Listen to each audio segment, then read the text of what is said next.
Ladies and gentlemen, you are about to enter the Shrewdness Zone. Woo! Yes.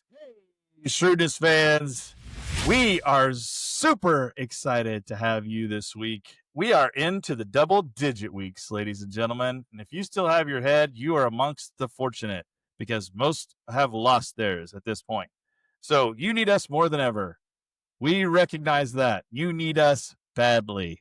And we are here to provide you that support. So this week, we're going to talk about week 10, the week that was, the last, hopefully, the last major Mageddon that we had from a skill position standpoint. We're going to talk about week 11, what you could look to, and some in-game strategy. So it's time to start thinking about using those FAAB dollars and using them aggressively. So we'll give you some tips on that. So let's start it off, though, with a little bit of the week that was rolling to Dex. All right. Welcome. Good to be back for another week here. It was a fun week in the NFL last week. So, I mean, the key storylines, obviously, is Miami just beating down Buffalo. That was unexpected. I believe if you're in a Survivor League, you're no longer in the Survivor League. I mean, I think that was the largest, 13 points or something? It was a lot. It was a huge spread. And those 17. divisional games are always weird. Yeah. 30 to... But Miami. Oh, the spread. Achan just said, I think we're pretty good still. I mean, despite two over here, and we don't need Tyreek, we're just going to go beat Buffalo badly. It was unbelievable. So that was an interesting game. New England, that's a big win over Tampa Bay, 28-23. So that was huge. Houston rallies over Jacksonville. We just see that Jacksonville cannot finish games. Cannot do it. They can't finish. They had a huge lead, blew it, lost 36-29. That might sting for the old playoff run down the stretch. Yeah. Chicago comes back and rallies over the Giants, which leads to Brian Daboll losing his head. So we have a real-world guillotine chop with another coach down. Yep. And somehow it's never the Miami coach. He just keeps his head. He's bobbing and weaving. The guillotine's chasing him. No, he goes and beats Buffalo to save himself for probably the rest of the season, really. I don't know. Do you think Mike McDaniels gets fired after?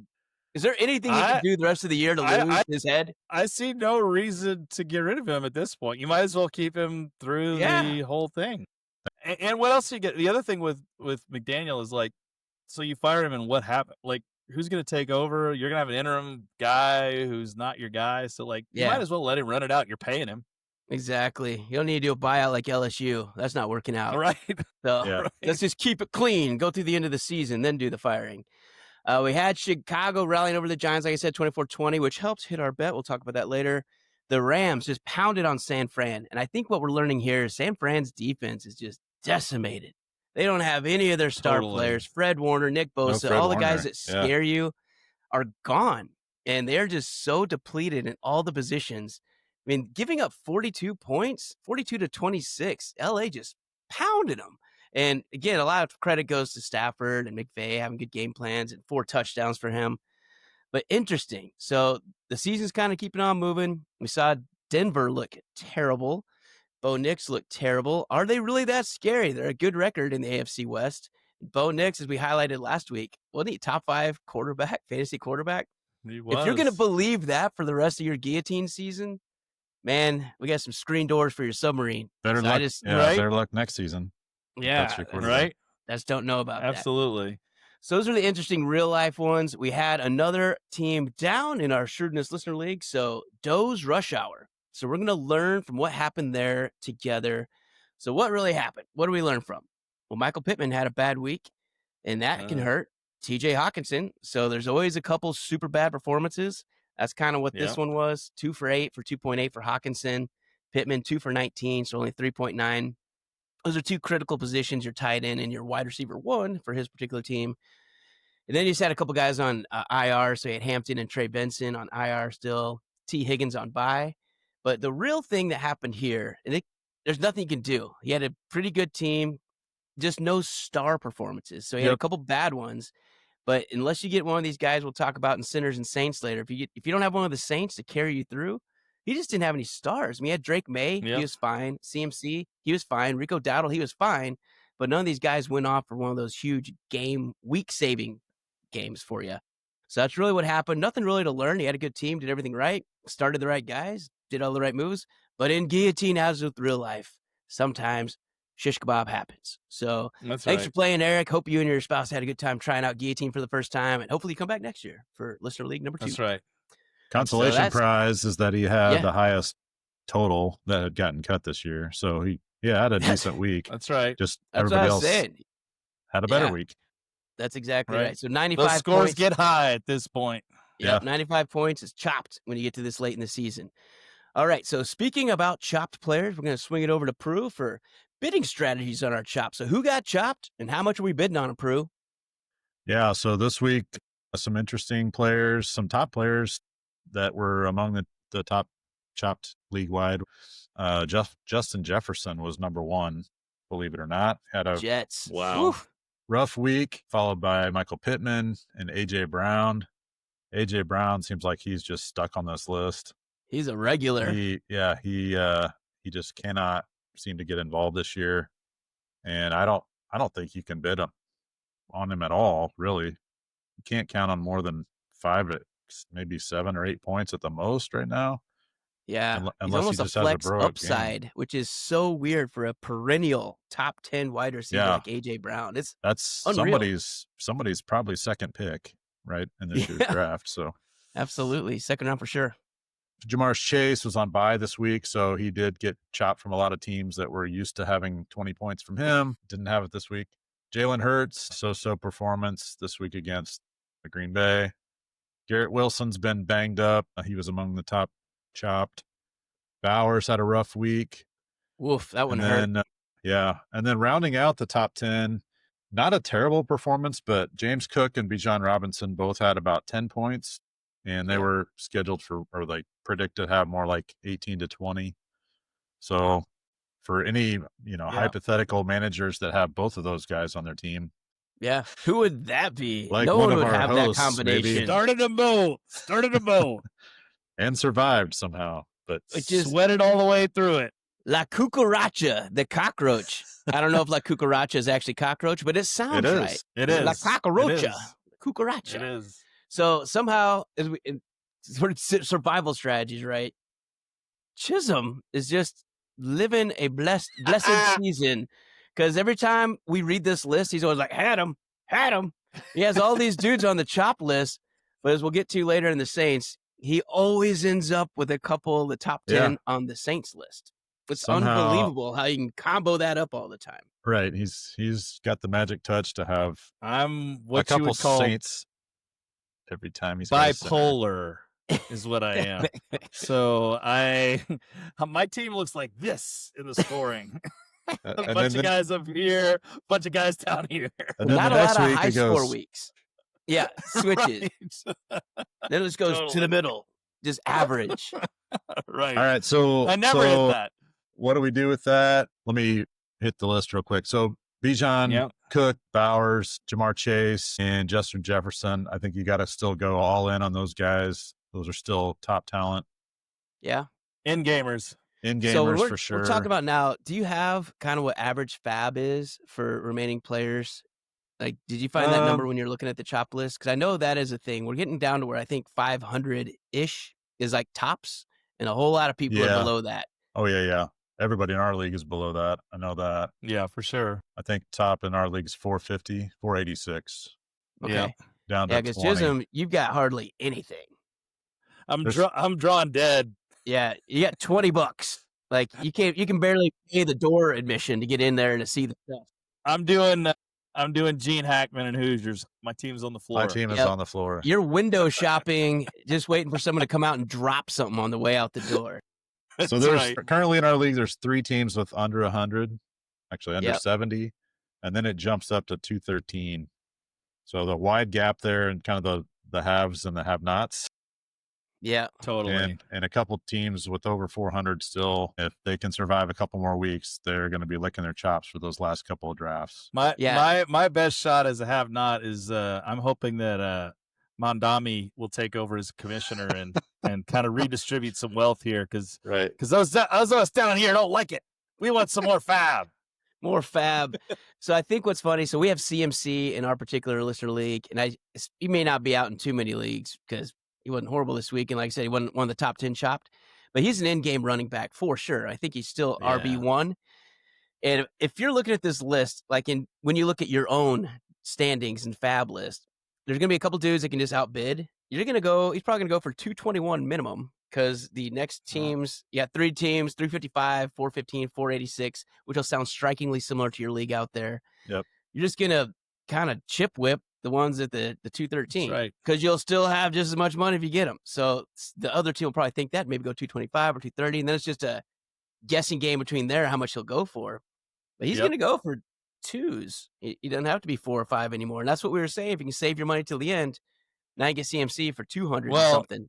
And if you look at, let me just put this in context for everyone. If you look at the top scorers across all offense, CMC is number 2.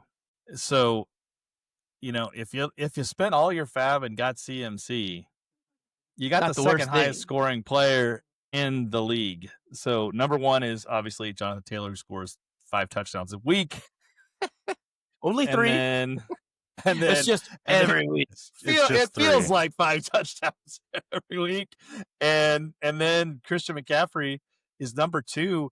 And there's only the third is Devon Achane.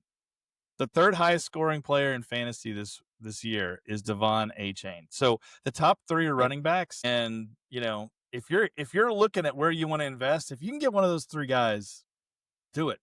Yeah. You're not going to regret having any of those guys. If Devon Achane's putting up what he's putting up on Miami right now, like, it's not going to get worse. Yeah. They all are what they are at this point. That's it. So I think that's where the bidding comes in. You just look at the FAAB dollars. So now it becomes who in your league has what and how much you think they're going to spend. And really the numbers kind of go out the door now because you're just going to be like one more than the team who's go all in on CMC. If I had 213, I'm bidding all of it for CMC. And if I don't get it, my secondary bids will go from there. Probably much less because he's the only one in given any league, right? So if you have Bowers out there, if you have Cook, Bijan, any of these guys we kind of went off that are good, the top ones, you probably won't put all your money in on it if you're one of the 200s or 150 guys. So like we talked about last week, the guys that are below 100 FAAB now, you really have to pick your one horse that you think you can get for most of 80% of your FAAB that's left or something. Go all in on that guy. You really, you have no shot really if the other teams are playing their auctions right. You shouldn't have a shot at guys like CMC, right? They should conservatively keep you out of the running for all those top if they're players. doing it right. So always throw your money in just in case they all forget and think that that's what everybody else is doing. So it's fine to put it all on CMC, but realistically, the other managers in your league should prevent you from having a guy like that for under the big 100. stacks. That's right. Correct. But I mean, we were talking about who got cut this week, and you got to understand, like, this is the brutal part of guillotine. The guy who got cut in our league had the number 2 scoring running back, number 2 scoring overall player as well, and the number 1 scoring quarterback, and he got cut. So he had Drake May and he had CMC, and he lost. They had bad weeks at the same time, or they didn't have bad weeks. They had average weeks, and everybody else had bad weeks. So, that's the tough part. That's true. His biggest problem is he didn't have a 35-point scoring running back on his team this week. So, that boosted 4 teams way beyond normal. So, like we talked about, these last few bidding weeks are really when the strategy part of it comes in. It's less about value of the pick, like Dex said, less about what you want to spend on each pick. It's more about what do the other teams have and need, and what do they have for FAAB dollars. And it's kind of a bidding war strategy among other managers versus, how much should this player go for type thing. So it starts getting really interesting these last few bid cycles. The only teams on bye this week, Indianapolis and New Orleans. So there's not a whole lot of players that you're missing out on because Jonathan Taylor is still on. He's not on the chop list. Yeah, he's not going to be available. Believe it or not. The other 7 players would have to be on the sinners list for you to have a shot at him. That's right. Right. So Olave and Pittman maybe, but Yeah, not a lot out there this week. No, so I want to go through real quick. So we did this a few weeks ago, and I wanted to kind of look back at it. So our in-game players, who are the ones you would go all in on, and who are you trying to get? I just want to read off 4 names and seeing if you would change any of those. So top 4 quarterbacks you'd want going into the finals. So Lamar Jackson, Patrick Mahomes, Josh Allen, Jalen Hurts. Would you sub out any of those 4 for May, Herbert, Nick's like right now is top 5 still somehow? But would you say those are the top 4? Or is there anyone you'd make an argument to slide in there instead? We said Mahomes, Allen, Herbert, Nope. and Mahomes, Hurts, Allen, Jackson, and Hurts. Jackson, and Hurts. Yep. I Because Lamar's think- back and he looks just fine. Yeah. I mean, Stafford is one I- that's doing really well too. I I- mean, he's arguably in the MVP voting. I think at this point I go ahead and I sub out Hurts for May. Yep. Okay. I don't That's not a bad disagree. one. So May, I think, is more consistent rushing each week. And frankly, he passes more. He does Yeah. both things you expect your quarterback to do more. Unbelievably, he has less of a receiving core, but he seems to be just putting up ridiculous passing numbers every week. It is. Yeah, Yeah. to a hobbled Stephon Diggs, Keyshawn Booty, Hunter Henry. Yeah, it's crazy. But I go with that. I like that. All right, Yep. running backs. He's only had 2 guys throw more than him for more yardage in the NFL this year. And So- it's Daniel Jones and Justin Herbert. Wow, that's crazy. All right, for running backs. So CMC, Jonathan Taylor, I don't think we need to have any discussion on whether they're there. Bijan Robinson, Devon Achane. And then we have Gibbs, James Cook, Josh Jacobs, and Rico Dowdle. Now, there's a couple. That's the top 8, right? So if you have 4 teams, Yep. 2 running backs each, there could be cases to be made for Kyron Williams, Saquon, Javonte Williams. Yeah. Past that, though, I don't think Derrick Henry's earning his way on this list. No. I don't think Ashton Genty's done enough to get on this list. Brees Hall, no. Bucky Irving's still hurt. I think that's probably Yeah. your top 8. And then honorable mentions for Kyron Williams and Saquon Barkley. But would I you just agree. knock any of the other ones out, though? Do you think Rico Dowdle on that offense with Carolina is still worth it? Or do you rather have Barkley or Kyron, the more kind of consistent veterans? With Barkley, he didn't really do much yesterday either. And he's just been inconsistent all season. That's why I have him down in the 10th slot. But you never be upset having last year's rushing champ on your team. But as far as confidence level that you're going to win your league with them, do you have it? Yeah, I feel like you're paying for the name just like you are with AJ Brown. That's right. It's kind of overhyped from last Yep. year, and people are still looking at that saying he should be better, Yeah. but he's just not. Yeah. Yeah. Right. No, I don't think agree, you can. Drew. I don't think you can bump him into the top 8. I don't think so No, I either. don't either. Kyron Williams is close. The only argument I could do, I was gonna say the only argument I could make is maybe Kyron Williams for Rico, Yep. Yeah. Just swap them. just because the offense is more reliable. Yeah. He gets more goal line carries, that's for sure. But Yeah, Stafford throws so for many sure. touchdowns. yeah, He's taken away. I mean, Kyron Williams has not scored as many because Stafford's throwing 3 to 4 touchdowns a game. that's and right. Puka and Devontae Adams catch them all. I mean, it's really nice when you Yeah. have those 2 guys to throw to. Why not? They're always open. Even when they're not Totally. open, they're open. So I get it. I mean, if I'm playing backyard football with those 2 guys, I'm not Throw running it up, either. baby. Throw it up. Exactly. All right, so let's go to wide receivers. I don't think there's going to be too many surprises here, but there are some tough ones towards the bottom. So my top 4, Jackson Smith and Jigba, Jamar Chase, Amon-Ra St. Brown, Puka Nakua. Yeah, I don't know if there's really any arguments that anyone would slide into those 4. We could talk about it, but the next 4 I have, this is where they all kind of come into play. So I think CeeDee Lamb, Rashee Rice, Justin Jefferson, Emeka Egbuka. So that's who I have as the next 4. I know there's some good ones. So here's the ones that you can bump in there if you want. Devontae Adams, Pickens, Drake London, Nico Collins. That's probably as far down as I would go to try and get a top 8. Would you want to bump any of those guys? So Egbuka, Oh yeah. I trust him even as a rookie. Justin Jefferson, how do you not trust the guy who's broken every single record for entering the career as a wideout? So who do you like or don't like on that list, or who would you bump around? Man, on any given night, I would say you keep Justin Jefferson in there, but tonight I'm going to say you bump out Justin Jefferson for Drake London. Yeah. I just Okay. man, Drake London's really good. He has the ability to just completely dominate a game. He's done it a couple times this year. Justin Jefferson's got J.J. McCarthy thrown to him, who I personally like. He just hasn't – I don't think he's that comfortable with Justin Jefferson yet.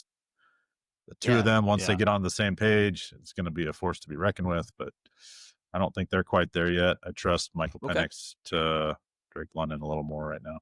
Okay. I'm gonna say I'm dropping CeeDee Lamb, and it's not because I don't like CeeDee Lamb. It's because George Pickens has emerged as a touchdown stealer. He's taken a lot of them. So I like CeeDee, but I'm going to take CeeDee out, and I think I would take CeeDee out and drop in either Drake or Devontae at this point. Both of them are really consistent. Drake's the clear number one. Devontae's the number two, but man, there's a lot of people are all eating on that team right now. Yeah, so, everybody eats when you're throwing that many. And Devontae Adams is always targeted so much in the end zone too. He is repeatedly. I think he's number one. He's still great at catching that high point. Jump over you, head top you ball. So that's what I would do. And it's not because I don't like CeeDee. It's just I think Pickens has taken a lot of the zing from some of those plays that used to be him. Yeah. No, I agree. So that's you guys trust Igbuka? I do. I think he's awesome. I keep him in the top 8. He just every week he's healthy. He's put up a good line. So I think so. Like we kind of talked about in the Patreon. Baker's having a dip in his, he's at the bottom of his full circle. Baker Mayfield cycle. Yeah. The Baker cycle. So he's had a couple of less than stellar weeks. True. And Bucky Irving, when he comes back, he'll take, part of the focus off that passing game. So I still like him. He's going to get plenty of targets with Godwin and Evans out and all that. So Evans is going to be out. Godwin may come back, but he's not going to do much though, if he does. He's kind of a broken version. I think he's so you guys are a little lower. Are you low on CeeDee Lamb too, Pruitt? I think he's still amazing, just pure targets and catches. He's still amazing, but man, Pickens has some just raw talent that's ridiculous, and I agree that he's going to take some of the target share. It's a very similar situation to LA, right? But Puka's not getting targets pulled away. He has like 13 last week. No, I know. True. I'm just saying there's two very capable guys, and they're going to both get fed. So it's any given week you're going to have one or the other versus a Seattle or a Atlanta that's like it's JSN or bust or it's Drake London or bust, right? True. So Amon-Ra. You can just count on those guys to get their targets and their catches every week a little more than the flip or flop that could happen and with Devontae Adams. That's a great point. If you look at Pruitt, and to your point too, Dex, on targets, Puka is the 4th ranked in terms of points, fantasy points, receiver this year, and Devontae is the 7th. So they are both top 10 in points. Just getting it. Which is just crazy because they're the only one that has 2 in the top 10 in terms of receivers on the same team. So it's funny is week 9, Devontae Adams was 3rd in as wide out in fantasy, and Puka Nakua's 4th. They had both in the top 4 on the same team. Was that the 5 touchdown week from Stafford? Yeah. So we had 3 to Devontae, and then we had, I think, 1 and just a crap load of yards to Puka. To Puka. It's just ridiculous. But when we look at Igbuka, though, just one more point on him. Like when he's been healthy, he's had 3 top 4 finishes this season already in 9 games. And one of those he's hurt. So he's been 1st, 2nd, and 4th as a rookie, man. So, and then you look at the fact he's got no Godwin, no Mike Evans. And it's K. Dotton, who he said last week, hey, me. Well, he finally got some. And even with that, Igbuka had another great week. So he was the 2nd wideout last week in a fantasy. So that's pretty good stuff. To further point out, though, the last point on the wide receivers, to further point out the incredible season that Jackson Smith-Njigba's had, he already has 1,041 yards receiving, and that is 200 more yards than the 2nd place receiver, and that is Jamar Chase at 831. That's absurd, and I don't think he's getting quite the recognition he should, probably because he's West Coast Yep. and not in a, they don't get a lot of the primetime games or whatever. So, but that's he hasn't had, and he's got 5 touchdowns. It's not nothing to sneeze at, but the yardage is what's insane, Yep. right? Just a 1,000 ton. yards already. Yeah. All right, let's go into tight ends, the last one. And again, I'm only going to focus on 4 of these. So again, final 4 teams, you're trying to get to this type of player. I think Brock Bowers, Trey McBride, I think clear 1-2. Tyler Warren, Travis Kelce. And if we wanted to go anyone else, Ferguson and maybe Kittle. So if you're looking to get one of these guys as your final in-game tight end, if you don't have Bowers and McBride, one of these other 2 comes up, who else would you think is a final 4 you feel great going to battle in the final weeks on your team? Like, we have votes for Warren. Is he clearly number 3? I would love to say Tucker Kraft. But Well, true, he was. I rode Mr. Kraft in one of my leagues for quite some time, and I feel horrible that he went down. I think you have to go Warren. He's leading the league in tight end reception yardage. Yeah. So like that's he's not just, the only thing about him, he's not got quite as many touchdowns. He's only got 3 touchdowns, where if you go to like a Goddard, you've got 7, Ferguson has 6, but they got a lot less yardage and a lot less receptions. So I think Warren would probably be my 3rd. How about you, Prue? Yeah, I think Warren has justified himself to be in the top 4. I like Ferguson depending on the matchup, though. I think he's going to lose too much now that CeeDee Lamb and Pickens are both kind of. I mean, those would be the first reads. Yeah, I think so too. And again, I think if we ever get consistency out of Philly, Dallas Goedert is really good, and he had his 4 catches last night. Laporta is still someone I feel like you can not feel horrible if you're going to bat with him. Oronde Gadsden, the tight end for LA, he had a bad week this week, and he might be hurt, but he's also someone that's been kind of coming on. There's a lot of those guys after it. It just seems like it's matchup based. But I think Bowers and McBride are matchup proof. That's why they're 1 and 2, and it's not even close. And then you got Warren, Kelce, Ferguson, Kittle, Goddard, Laporta. Those guys are all kind of like, if you have one of them, probably all right, but you're almost looking like, is this a good matchup or not? Whereas you're never, ever giving a rat's patoot if you have Bowers and McBride. So if those guys accidentally come on the table, so if Bowers is on the block for you this week, it's hard for me not to put a truckload in to get – that's a critical position. And if you have the advantage there, you can win the whole damn league with them. Yeah, that's right. All right. Let's do Sinners and Saints briefly. So actually, no. I almost did it again. Wait. Sleepers. I gotta get the sleepers. Gotta make this bigger font. Let's get down to our sleepers. Through it. Run us through our sleepers. Woohoo! All right, we had tight end fest last week. We did. We predicted Tight end Palooza. Harold Fannin, Colston Loveland, and Cade Otten. So close to a 3-peat. Yeah, we actually, so overall, we had a pretty good week. 8.4 from Fannin, 9.5 from Colston Loveland, and a 17.2 from Cade Otten. Yeah, versus 9 New catches. England. Yeah, a huge game from him. So he hit as a sleeper. The other 2 were close, but no cigar. So 1 out of 3 puts us at 27% on the year. Our goal is 33, so we're in target range there. We got a few weeks left to try to up that a few more points. But so yeah, only 1 of 3 last week. Week 11 is coming up. And Chisholm, lead us off with your sleeper pick for week 11. Yeah, so as the weeks go on, the numbers change a little bit because there's less people.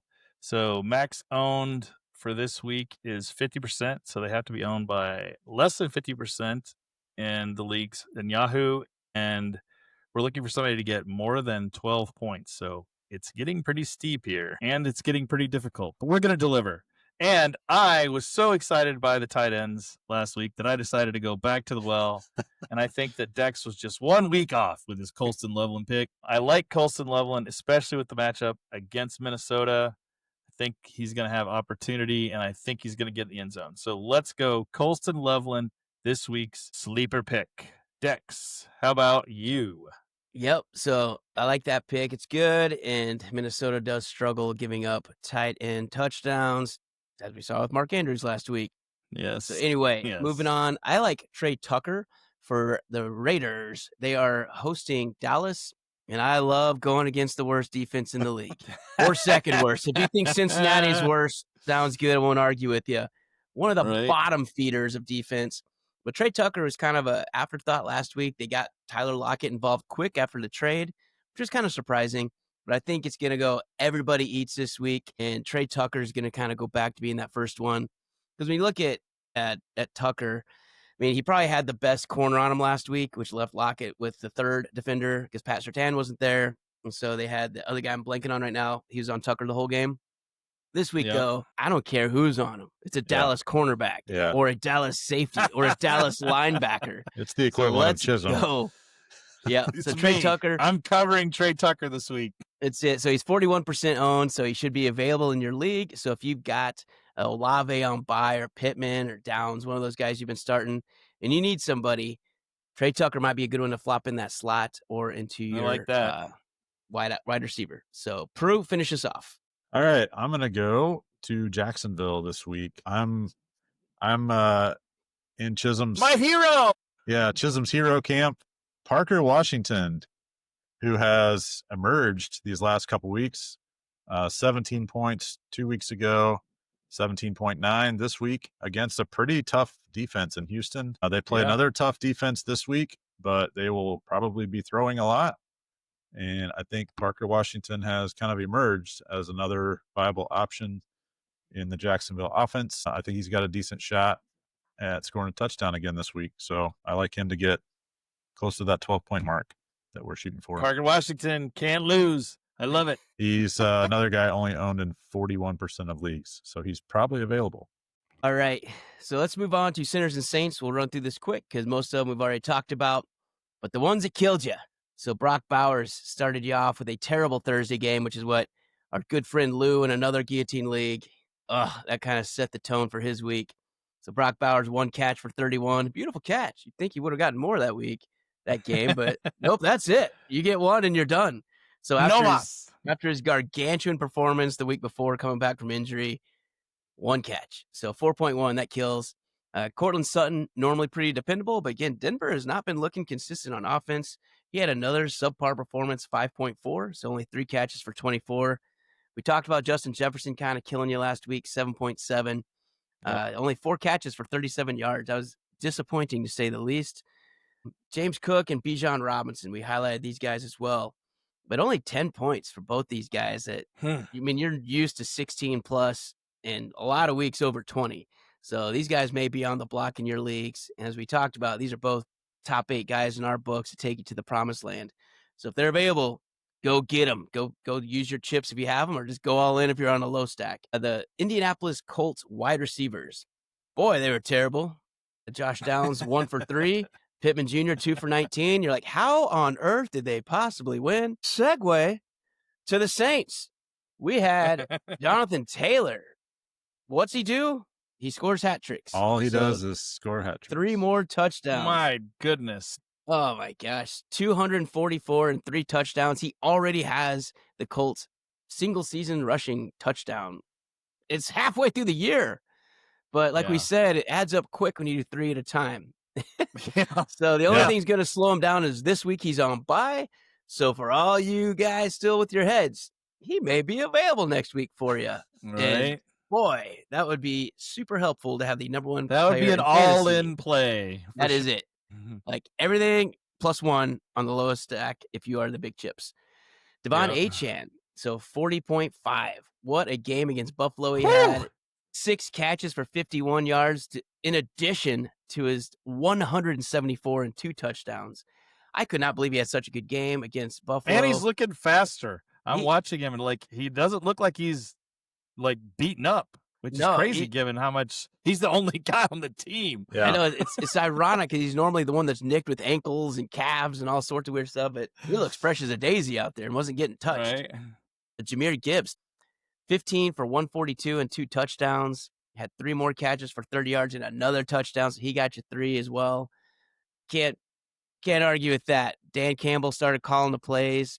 Two dudes that hadn't been doing much lately suddenly started doing a lot. I'll get to the other one later. But Trevion Henderson, the guy we've been waiting for all season. I'm going to fully believe this next year now. I will not draft rookies. I will wait until midseason. Saying it now, even the ones that look really good in preseason, there's no way they shouldn't be ahead of Rafumble Stevenson's. You just got to wait until those old dirt bags get hurt with a foot injury, and then they will break off 50-plus yard runs repeatedly and have time to look at the bench to ask if they should slide or not on their second long touchdown of the year. Should I go down? Of the game, I mean. Yeah, that was pretty amazing if you saw that. Did you see that one, Prue? Yeah. I did not. No. Oh, man. So he's asking for help during the run. Like, it was towards the end of the game. He could just slide in. He's looking at the bench. Like, he's just so far ahead of the defense. He blew through the – oh, this isn't – to be that fast. I mean, that's just insane. Right. Most people don't have time to have a conversation with the bench on, like, whether I should slide or not. That's like Bo Jackson and Tecmo Bowl. It is. Exactly. Run some circles while you're having a conversation with the sideline. He actually did do that little line. He went up and then kind of went over at the goal line. He was doing the wiggles. He was doing his Tecmo Bowl impersonation. It was fantastic. Trey McBride. So this is one that Chisholm had. 9 for 127 and a touchdown. Amazingly, he gets the best tight end in a week he needs it. And 27.7. There it is. And I don't know anybody out there that would have done this, but this is a waiver wire gem. Davis Mills. What? Yeah. Right? What? Yeah, he was the top quarterback this week. No, he wasn't. Yes, he was. I can't believe it either. Davis 92 Mills. yards, 2 touchdowns, and 3 rushes for 20 yards and another touchdown. 27 points. What? How on earth did Davis Mills outscore Stafford, who's next on the list? 280 and 4 touchdowns. But Davis Mills for Houston, filling in for C.J. Stroud. Might only be in a 1 weeker, but jeez, he hooked you up if you just did a Hail Mary on that guy because you had CJ. That's crazy. Right. This one kind of sad because I hope he's not out long. Jackson Dart. So against Chicago, and it just shows you how bad Russell Wilson is. So Jackson Dart leaves with a lead in Chicago and comes out of concussion protocol at the end of the game, and he's lost. It's like, what did you do, Russell Wilson? God dang, man. I gave you the lead. Just don't suck, man. Just keep it. But Jackson Dart, before he left, the love bus did not deliver. Yeah. But before he left, he had 242 yards, no passing touchdowns, but he ran 66 yards for 2 rushing scores for Jackson Dart. So next year, man, I think we're going to be talking about Jackson Dart as potentially one of these in-game quarterbacks. We'll see if who's coaching, what's going on. Malik Neighbors needs to come back healthy. Scatterboot needs to come back healthy. But man, Jackson Dart, he could be a good one for next year. Then we'll go a couple wideouts. So Drake London and Micah Egbuka both had great games. Jamison Williams, back from the dead. I mean, 6 for 119 and a touchdown. I feel like we haven't said his name all season. Right. This is, I think, the first time that Jamison Williams has been mentioned. So good job. I made the mistake of drafting him early. Well, not early, but early enough because he only had 1 touchdown prior to last week, I think. And I ended up dropping him. So I like what you said, Dex, with Dan Campbell calling the plays. Maybe he gets work back in. Maybe he's somebody who is worth a shot. I mean, to not have your deep field threat, like why would you not use him more often? I mean, Amon-Ra is always going to be covering the mid-range and the slants and crosses.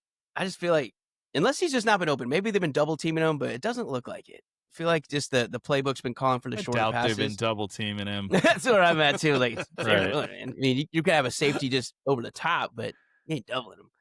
Let's go with single coverage on Laporta and Amon-Ra St. Brown and double Jamison. Yeah, that sounds like the right play. Sounds like the right play. All right, now I want to circle back to a couple of the centers, the last 2 I want to talk about, because they are. My question is, are they droppable to make them other people's problems? Because everybody's got them on a team. DK Metcalf, AJ Brown, are we done with them? Like so much done that you would just cut them to make them someone else's problem to start them. So DK done. 3 for 35 and AJ 2 for 13. My God, if these are your starting 2 wideouts, you felt great week 1 in guillotine, but you probably lost your head a long time ago. But if you're looking at these twos, I can't put them on my team in Gio right now. There's just no way because they've had far more bad performances than good performances. Like, are they roster for you? I don't think so for DK. I'll speak for DK. You can talk about the other one. AJ Brown. The other initials. Yeah. Yeah, all the initials. We got the initials going here. I mean, he started out pretty strong. I'm looking back at the season performance for DK Metcalf. Yeah. 12.3, 11, 12.2. Then he jumped to 23 one week, One week, and then 19 and a half. So you're like middle of the season, like, okay, this is turning into something. And then he throws up an 8, a 2.6, and a 6.5. If you're not chopped by then, it's coming. I think the floor is too low. You got to have a high floor, like we've been preaching from before the season even started. Yeah. Right. That's how you guarantee you're moving on each week, is that you finish higher than somebody, and that means high floor for all your players. And DK Metcalf, I don't think gives it to you. I think you got to. He's move just on. not giving you enough catches each week. Yeah. Let me. Week 9 against Indy, 4 targets, 2 catches for 6 yards. Ugh, That just destroys you, and that's your number one wideout. Yeah, that is not good. can't do it. Well, I can tell you. Let me give you a list of reasons why I'm dropping AJ Brown at this stage. Yeah. Alec Pierce, Kayshawn Boutte, Hollywood Brown, Jamison Williams, Romeo Dobbs, Trey Tucker, and Raheed Shaheed have all scored more points than AJ Brown. Therefore, I do not have any use for AJ Brown anymore. If I can pick up Hollywood Brown And get the same production. Or James if Brown. I can pick up Yeah. James Brown, if I can pick up Romeo Dobbs, Yeah. okay? Romeo Dobbs, like, he is not even the best Brown in the league. Like, there's no way with that dysfunctional offense, with all the talent and that low scoring, I can't, because, when you have Hollywood Brown and he puts up 4 or 5 points, you're like, yeah, he's the 3rd, 4th best, 5th best option on the team. Yeah. When you have AJ Brown and he puts up 3 points, Brutal. It's absolutely maddening. There's no reason for it. So many weeks. Like Kamara and AJ Brown, they're at the same table for me. They're just butt off my team. They were great fantasy players for years and years and years. Right. Took many, many titles home for their owners. Not this year. No. I just don't even know why you pretend to start them anymore. Even on your team, because you'll be tempted. You'll be tempted to put in that 3 points. Yes, you'll be like, don't do it. AJ, he could have a huge, like, this is the week. There just right. And it might Don't be tempted. But 1 in 6 weeks is not a solid thing. Like, we just read off a bunch of wideouts. Those are the ones you want to try and get when they get dropped in a bad week. Here's the nail in the coffin. You know who has 4 less points than AJ Brown? Parker Washington. Okay? Parker Washington has 85 points. AJ Brown has 89. So, come on. Yeah. It's awful. That's bad. All right, so that's into Sinners and Saints. I want to jump into the Spuds. So, Prue, bring us into the Spuds. Surely we're doing better on Spuds and Sleepers. Oh, we are. Lots better. 6% better. There we go. Yeah. Last week we did super great, I think. Yeah. We were up at 35%, I think, until this last week, and we threw up a big 0. We had 3 predictions. None of them worked out. Ashton Genty against Denver. He was not great, but he did have a touchdown that put him up over the 11-point mark, was our target last week. He had 15.3. Yeah. So with the touchdown, he bumped up from 9.3 up to 15.3, making him not a spud. Dex took Debo Samuel versus Detroit. I think Debo also scored a touchdown. He did. His 4 for 29, so he was not lighting up the field. Fat Bo got in the end zone. Fat Bo was uncovered in the back of the end zone for one, and Detroit guys were looking at each other and like, hey, I thought you had field. Well, son of a. And they gave a touchdown. So his 29 yards. So that was 7 of his, or whatever, 7 plus of his 12.9 were on one play. But he did pass the 11-point mark that we were looking for. Squeaked past it. So he also was a non-spud. Barely. And then Brees Hall, Chisholm's anytime touchdown Machine. / spud pick. Unbelievable. Brees Hall against a tough Cleveland defense somehow found a way to score 19 and a half points. Unreal. The 41-yard reception for a touchdown was really the one that did that. So that was 11 points right there. Yeah. So there it is. 11 points at one play. Did Justin Fields throw him that touchdown? No. I don't know. It's funny we have to even ask the question because he only had, I think, 60 yards total. 60 yards was 40 of it to Brees Hall on that one play. Yeah. So Justin Fields, 54 yards. The 41-yard reception was by Justin Fields. Oh my gosh. So 54 total passing yards and 41 was on one play. That is. Oh, that's crazy. So I don't know bad. how. Well, I do know how they lost because special teams. The Jets' special teams scored back-to-back touchdowns on a kick return and a punt return. Oh, that's right. I saw that. Yeah. And then they in the did. fourth quarter, Justin Fields does a short right complete. I think he threw it in the backfield almost. I mean, it was a forward pass, but that's about Again, not saying that I could do that. I'm sure I would miss him, but man, I'll tell you, 54 yards is brutal. You know who should be busier than a one-legged man in a butt kicking contest? The quarterback coach for the Jets. That's who should be busier than a one-leg. Like, what are you working on? Yeah. What is it? We've got to work on, I don't know, anything. Let's work on running the or 3-yard passing, evidently. hitch route from the tight end or something. Like, just it's brutal. So bad. Oh my gosh. All right, so who are we going with Spuds this week? All right. I'm going to start out with a guy that I was pretty high on early in the season. He's been showing some flashes of brilliance from week to week, but this week I do not like the matchup. Teteroa McMillan faces Atlanta this week. He's supposed to get nearly 15 points, and Atlanta's been shutting down wide receivers pretty well. Carolina's showing some life here midseason. Like we talked about last week, they're starting to put things together, but I just don't see it this week against Atlanta.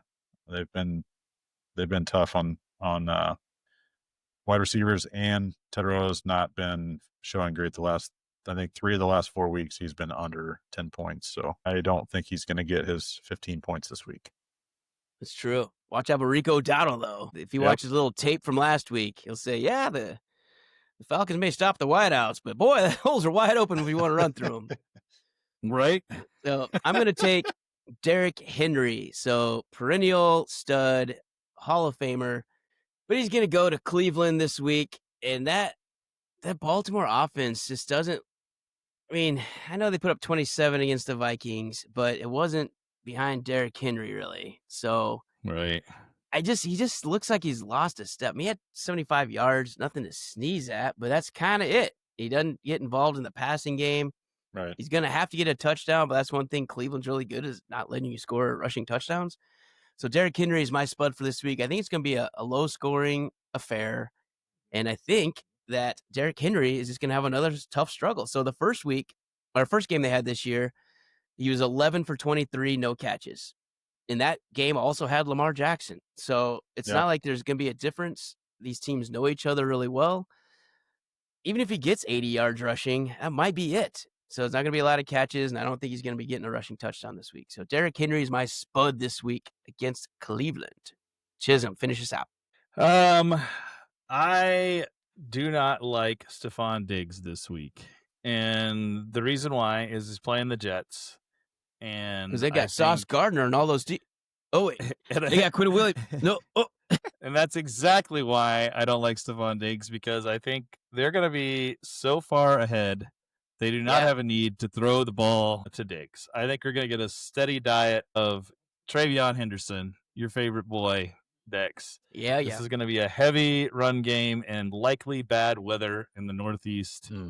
Yep. No reason to throw the ball up when you're playing the Jets. You don't need to. Yeah, it's a true story. So run it, and I think you'll see some Drake May runs as well, but not a lot of risky passes. So I don't like Diggs against the Jets. He's predicted to get 15.58, but I think he's going to get less than 12. So Diggs is my spud for But the week. 6 of those will be an anytime touchdown if you're interested. That's true. However, Be 1 for if you'd 6 like and a to bet 6-yard touchdown. as an alternate, anytime touchdown Yeah. for Stephon Diggs. The history, although not a predictor of the future, would say there's a good chance he scores. That's right. All right, let's go into our gambling, Chisholm. Take us through. I know we're coming off a hit in our Monday night power parlay, so hopefully you got involved in that We one and did. made some money with us. That's a great one. Follow us on the socials, folks, because usually these come in bunches. We just hit a 3 for 3 on the power parlay. We had some trash talkers out there that were telling us that we didn't know what we were doing, and by half a yard, we're damn right we did know what we were doing. Boom! And 2 half a receptions. Yeah.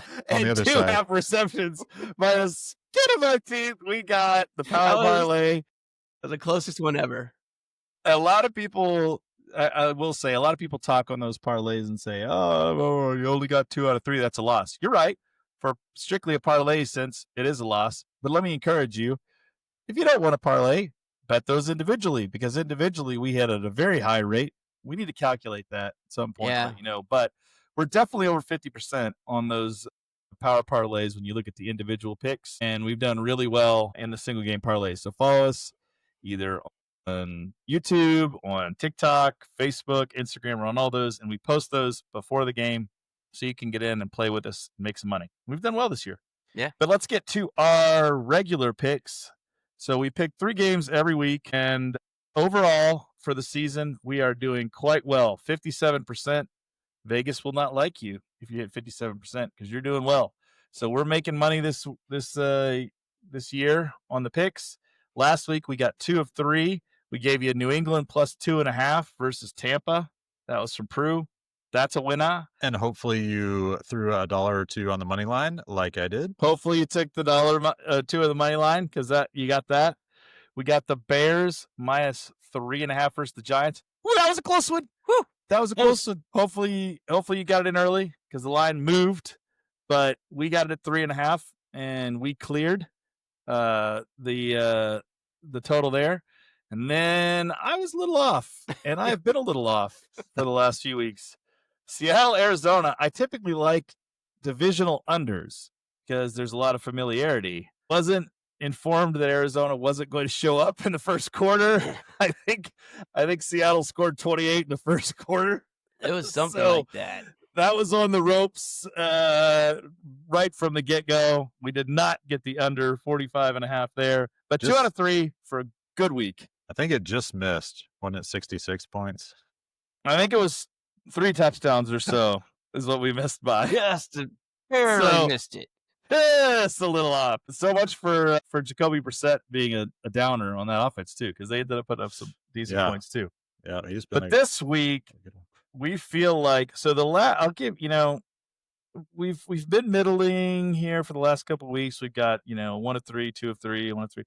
This feels like a 3 of 3 week to me, guys. I'm feeling like I think so. We're gonna get to a little hot streak here, and who's gonna start us off? Ryan Pruitt. What do we got for this week's pick? All right.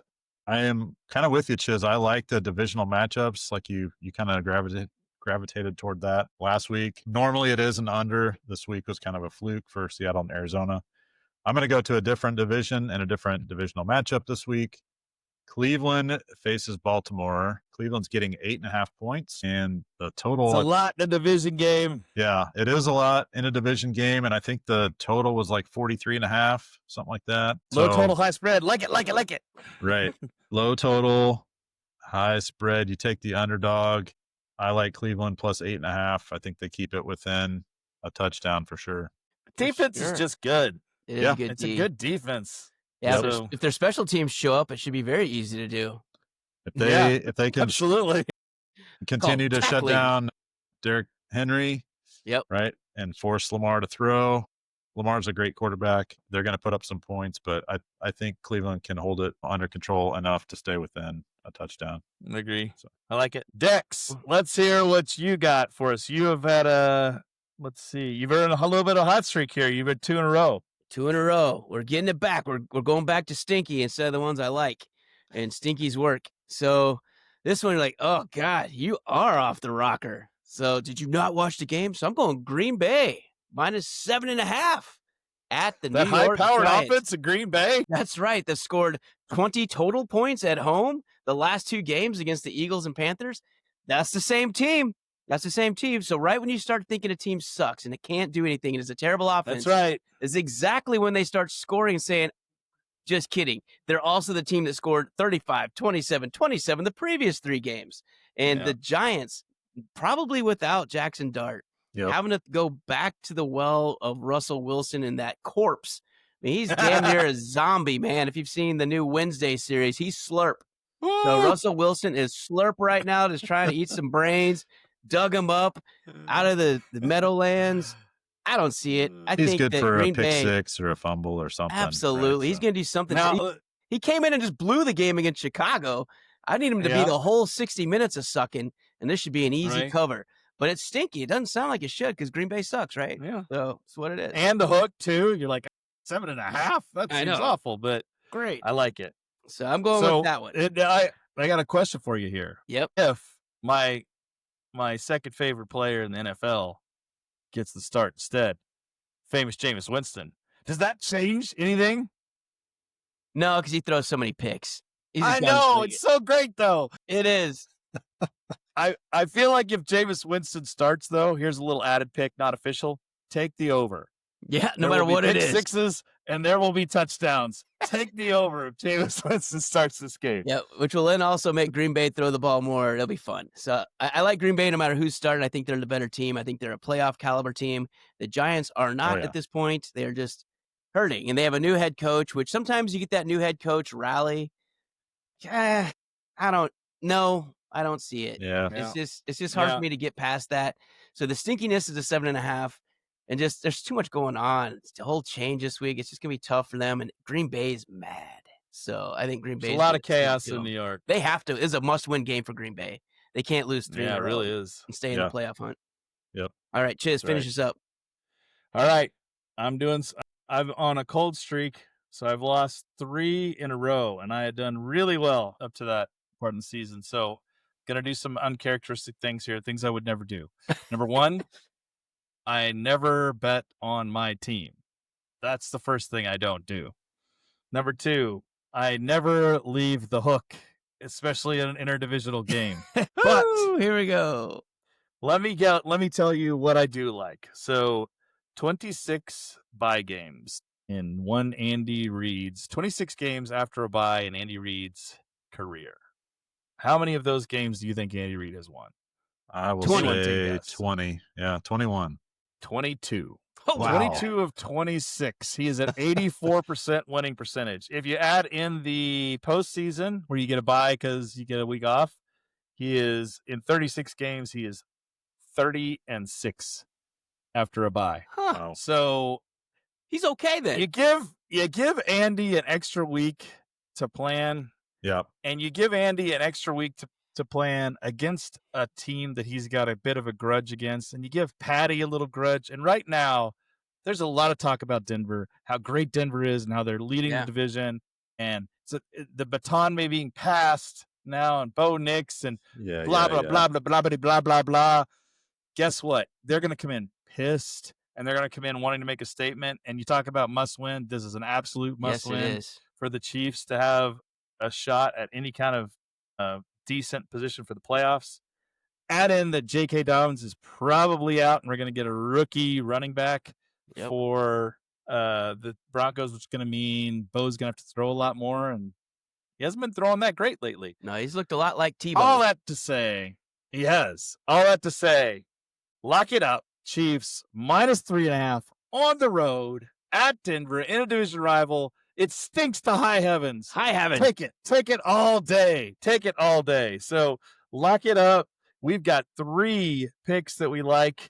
We've got Cleveland +8.5 versus Baltimore. We've got Green Bay -7.5 at the Giants. We've got the Chiefs -3.5 at Denver. I'm smelling winner, chicken dinner. Bet them individually, bet them all together, make some money, and buy a yacht. Those are our locks for the week. Yes, Let's go sir. shrewdness betting. Let's do it. I love it. All right. One quick note Yeah. on the Denver team. Broncos have 5 wins by a total of 13 points. Yeah. Tight games. Oh, they can surprise some people. I hope we can put them away early, but they've had a lot of luck on their side. I think their luck runs out this week. Yep. And Patty, we Agreed. trust. Let's go get him. One last note before we wrap. Don't forget, we were going to talk about this, but in a lot of guillotine leagues, as you're putting your bids in tonight, don't forget that a lot of guillotine leagues, you're not allowed to pick up players after a certain week. And most of the time that's after the week 13 So games is the last chance you get. After week 14, usually the roster's lock. So you'll have your final 4 teams at that point for 15, 16, 17. Yep. And that's it. So this is 10, 11, 12, 13. These are your last 4 bidding periods to get these really good guys. And then after that, you don't get to keep getting all-stars. So that's why we got to lock them down. So I wanted to give you one more in-game kind of who we think's the best ones. And again, you can argue that someone else is, that's fine. But if you have these guys, if you can have probably at least 6 of these dudes somehow, at least 5, but if you can get 6, you're in great shape to try and take the whole thing down. That's right. Yeah. So think about it in terms of 4 more weeks of bidding, not 8 more weeks of bidding. So that's right. Correct. That's how you're managing those FAAB dollars. All right. Cool. All right. Can't wait to see if we can keep pushing it on. Let's see how this week goes. That's right. Should be a fun week. We got some important games. We highlighted a couple of them. There's some playoff implications on these things, and we have a huge, for guillotine, again, no Jonathan Taylor, so no 3 touchdowns for you team owners out there to have him. So good luck to you. Hope you make it through the bye week. And until next week, we will get you all ready to go, but stay shrewd. Stay shrewd, fellas.